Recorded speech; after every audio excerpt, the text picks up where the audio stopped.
Kalau tadi kita sudah melihat bagaimana calon wakil presiden nomor urut 2 berhadapan dengan calon wakil presiden nomor urut 3, kini adalah kesempatan untuk calon wakil presiden nomor urut 3 berhadapan dengan calon wakil presiden nomor urut 1. Silakan Pak, waktu Anda. Bertanya 1 menit. Kami persilakan Pak Mahfud. Baik, Bapak Cawapres Pak Mohaimin, saya melihat ya di dalam visi misi Anda itu ada rayaan I-Core 45. Efisiensi akan meningkat. Nah, Pak, kalau itu bisa dicapai seperti di tahun 89, 91, maka pertumbuhan ekonomi kita ini bisa mencapai 7% loh. Kalau 4 saja, Anda punya visi targetnya itu I-Core-nya 4 sampai 5.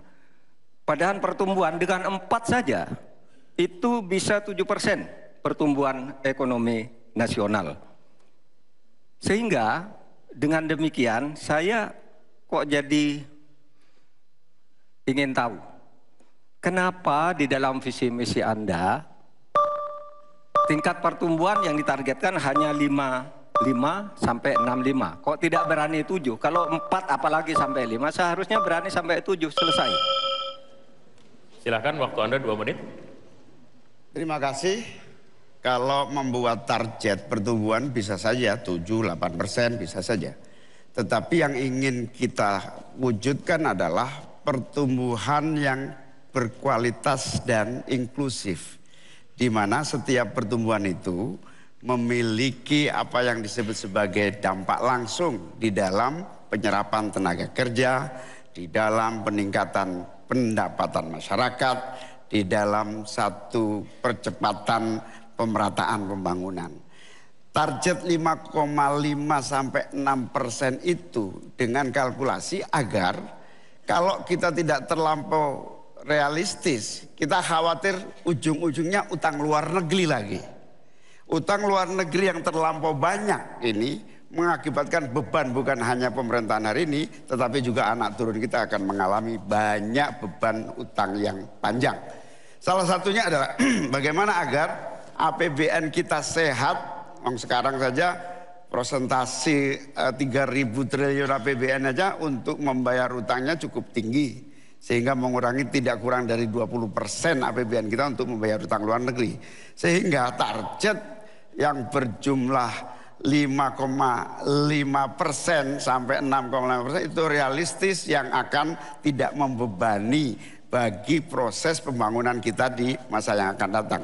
Di sisi yang lain kita pasti tahu bahwa salah satu syarat-syarat pertumbuhan yang bisa sehat itu adalah apabila investasi yang masuk juga tidak menjadi beban baru bagi pembangunan nasional kita. Apa beban baru itu?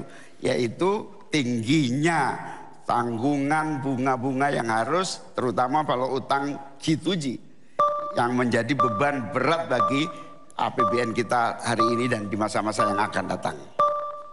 Cukup Bapak? Baik, selanjutnya dipersilakan untuk Pak Mahfud MD untuk kembali menanggapi, waktunya 1 menit, silakan Bapak. Iya begini Pak, kami Ganjar Mahfud itu mentargetkan pertumbuhan ekonomi kita itu 7%. Itu hitung-hitungannya mudah, tadi saya sudah sebut di pertama. Betapa saya menyelamatkan korupsi yang diurus kantor langsung saya aja 677 triliun. Itu kalau dibagi ke UMKM itu luar biasa. Kemudian yang ditemukan oleh ICW sejak tahun 2014 yang sudah inkrah korupsi itu berapa? 233,7 triliun. Nah ini kalau kita pangkas melalui penegakan hukum yang benar, ini bisa mencapai 7. Tapi Anda menyimpang dari rumus yang selama ini terjadi. Kalau Anda berani dengan I-Core 4 saja, Anda pasti bisa 7%. Pasti bisa 7%, apalagi 4 sampai 5. Lah ini Anda menargetkan segini, tapi pertumbuhan ekonominya cuma 5,6. Secara matematis agar kurang cepat. Selesai. Silakan ditanggapi. Harap tenang. Ditanggapi Ya, Pak Mohaimin. Tentu saya sangat setuju.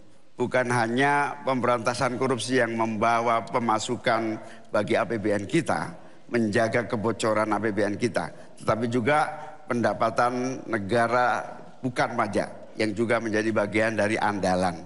Akan tetapi kita juga harus realistis bahwa 7% itu bisa jadi cuma omong kosong, di mana kenyataannya setelah APBN kita jalan sampai hari ini aja 5% yang diterapkan oleh pemerintah hari ini juga masih mengalami banyak kontraksi.